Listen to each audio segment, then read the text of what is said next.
Hi guys, welcome back to my channel. If you're new here, my name is Yolanda Melody. Today I want to talk about products, as in skincare, body care, products that we use on a daily basis that are supposed to be somewhat beneficial to us, but are they really? You know, they say that body moisturiser makes your skin soft and supple, fluoride toothpaste makes your teeth white and prevents tooth decay, deodorant keeps your armpits nice and fresh and clean, and sunscreen protects you from the harmful UV rays of the sun. Well, I don't use any of these. Ever. Which begs the question, do we even need all of these products that are pushed on us from a day-to-day basis? Are these products actually helping us or harming us? When I was younger, I bought into the many lies of advertising. Slowly but surely, my beauty and cosmetics collection grew bigger and bigger, and now I'm on a mission to use as little products as I physically can. And let me tell you, 1, it's cheaper, and 2, I've never looked better, in my opinion. But before we go on, I need to put out this disclaimer. I am not professing to be the au naturel queen. When people see me, I think the last thing they associate me with is some kind of hippie. As you can see, I'm wearing makeup, I have polygel nails. However, this stuff is only on my face for the duration of filming and on the rare occasion that I actually leave the house. And then as soon as the camera stops, I take it all off, I zip out of my human suit. And 99% of the time, I am completely barefaced. The majority of the time, I don't even wear moisturiser or any kind of product on my face, and I still shave. I wouldn't class myself as an extremist, but I have been brought up to be conscious of the harsh chemicals and toxins that are in not just food, but most of the products that are advertised and sold in the drugstore, etc. And because this subject is such a minefield, I am constantly learning, just like everyone else. I am not the encyclopedia of toxic ingredients, but I do believe that I know quite a bit, like enough to make a video series about these ingredients. But this isn't about being perfect. You don't have to go from one extreme to the other, and I never think it's a good idea to just go headfirst into something that you have little information about. You know, it's like when people watch Cowspiracy, they suddenly decide to go from full-on meat eater to vegan, but they have absolutely no knowledge about nutrition. I don't think that that's a good idea. It's about doing what you can to be as healthy as you can. And everybody has their vices, including me. So I just want you to know that this video is not to make you feel bad about using loads of products. It's more to raise awareness and to help people make a conscious decision about what they use on their body. Why are all of these products being pushed on us all the time? Why are we being told that we need to have all of these products to put a plaster on a wound to all of these problems that we have? Throughout our lives, we have all been bombarded with the message that we have all of these problems with our appearance and our health, only to be told straight after that this miracle product is our saviour. I'll give you an example. Deodorant. Everyone is told that deodorant is like a staple product that everybody has to use because everybody smells, right? But everybody doesn't smell. Some people feel that they need deodorant because they have a strong odour. But no one's talking about the fact that if you do have a strong odour, a lot of the time it's linked to diet. But the pharmaceutical and cosmetics industry doesn't want to tell you what's causing these problems, but they'll happily give you a plaster to put on a wound. They'll happily give you something to hide the symptoms that something is wrong. Skincare products. So many products are sold with the idea that it's going to solve a certain skin problem. But again, your skin acts as a filter to get rid of toxins. You know, I suffered from acne throughout most of my teenage years. And when I look back at those years, my diet was absolutely terrible. Really, really bad. But the second that I started being conscious and learning about nutrition, my skin has never looked better. but I went through phases where I had bought literally every spot treatment on the market. You name it, I've tried it. And you know what? None of them worked. If anything, my skin just got worse. I believe that the companies that are presenting the solutions are also linked to the companies that create the problems. If you do enough digging, you'll find that all of these big corporations are in each other's pockets. And the number one goal with any company is to create repeat custom. There is not a single product out there, from a big corporation anyway, that is an actual cure for a problem, where you only have to buy it once. Because if you only bought it once, then they would be out of business. Because everyone would buy the product and then the problem would be solved, and then there goes the entire business model.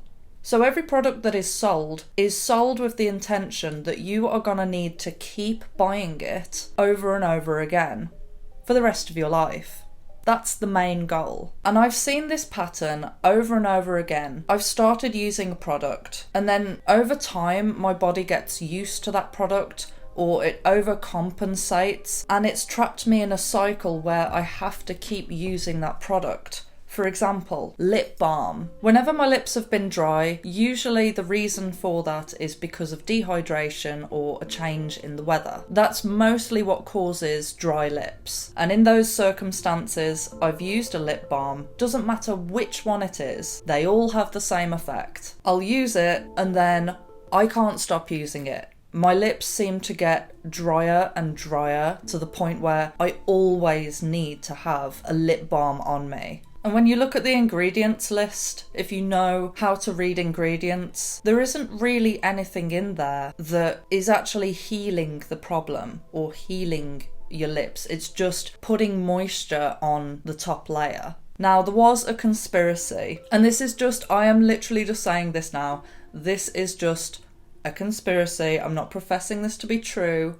But I once watched a video that said lip balm companies potentially could be putting broken bits of glass in lip balm so that it causes lots and lots of tiny microscopic cuts on the lips, which causes them to get drier, which causes you to buy more lip balm.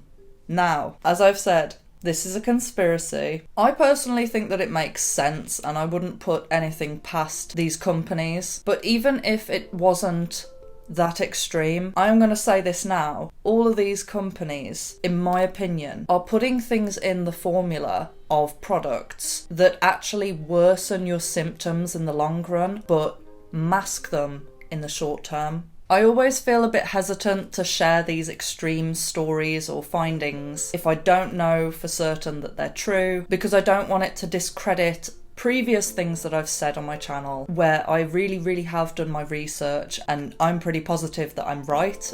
But with the lip balm thing, I'm just pointing you in the direction. Maybe look it up yourself and maybe comment down below what you've found or whether you've heard this conspiracy before. Another thing to back up my theory that these companies are putting things in the products that make you have to keep using them is when I was younger, I was probably about, I don't know, like 7, 8 maybe. I remember I'd gone to the supermarket with my friend. We were in the shampoo section and she said, "What shampoo do you use?" And I responded with, "I don't.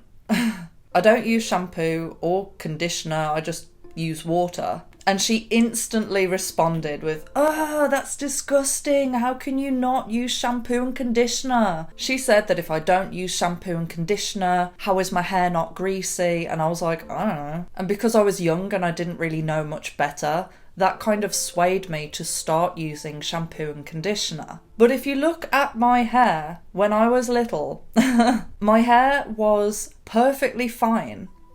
It wasn't greasy, it wasn't dirty, it was soft. It's probably the best condition that my hair has ever been in. But now, I have tried to quit using shampoo and conditioner, and I tell you now, it's difficult. I've seen people online that have done the no poo method, which isn't really the no poo method because a lot of these girls are just switching over from normal shampoo to a shampoo bar. Now, I tried using the shampoo bar and it was horrible. And I don't know whether I have the patience at the moment to try and wean my hair off shampoo and conditioner, because I believe it takes a good few months for your hair to actually adapt. But there's a real life example of a product that everybody is supposed to use, but when I was little, I didn't use it. Another example. So you know how I mentioned the fluoride toothpaste earlier? Well, I have never used fluoride toothpaste. Tell a lie, actually. There's probably maybe a few odd occasions way in the past where I've used it because there hasn't been another option, but I've always been brought up to avoid fluoride like the plague. If you're a conspiracy theorist, this is not going to be anything new. Everybody in the community knows about fluoride, but if you don't, I will probably do a whole video about it. I am quite obsessed with my teeth. I had braces when I was younger. I've had teeth whitening, which I know, that is a chemical process. This is what I mean by weighing up the pros and cons. But I have had many dentists try and fearmonger me about not using a fluoride toothpaste, but it's only after I tell them that I don't use a fluoride toothpaste. They do the checkup, they say everything's fine, your teeth are brilliant, and most likely they genuinely think that fluoride is beneficial to the teeth and that it's essential. But when I tell them that I've never used it, it's almost like their whole belief system is just being threatened, and like in their mind it must just be saying error, do not compute. So I suppose this video was just an introduction really to many other videos that I'll be making in the future, where I dive deep into the harmful chemicals that are actually in these products, whether or not they're even beneficial to you, and what to do if you feel like you can't stop using a product, and give you a bit of advice from my experience. Like I say, I don't have an all or nothing approach. There are certain things that I would really struggle without because my body has got used to it and now needs this product. For example, shampoo and conditioner. But then there's other things that I really can live without, that I don't even feel the need to have in the house, like perfume, for example. I think most people, if they knew the true harm of perfume, they would chuck it out of their house straight away. And don't even get me started on Glade plugins. Anyway, I want this to open up a discussion. So, what product do you have which you want to stop using, but you feel like you can't? I'm hoping that maybe if enough people comment, someone in the comments section might actually have an alternative that is healthier. Stay tuned for my next video where I'm going to be diving deep into why I don't use deodorant. And if you enjoyed this video, please don't forget to drop me a like, subscribe, and hit the notification bell. Love you, bye!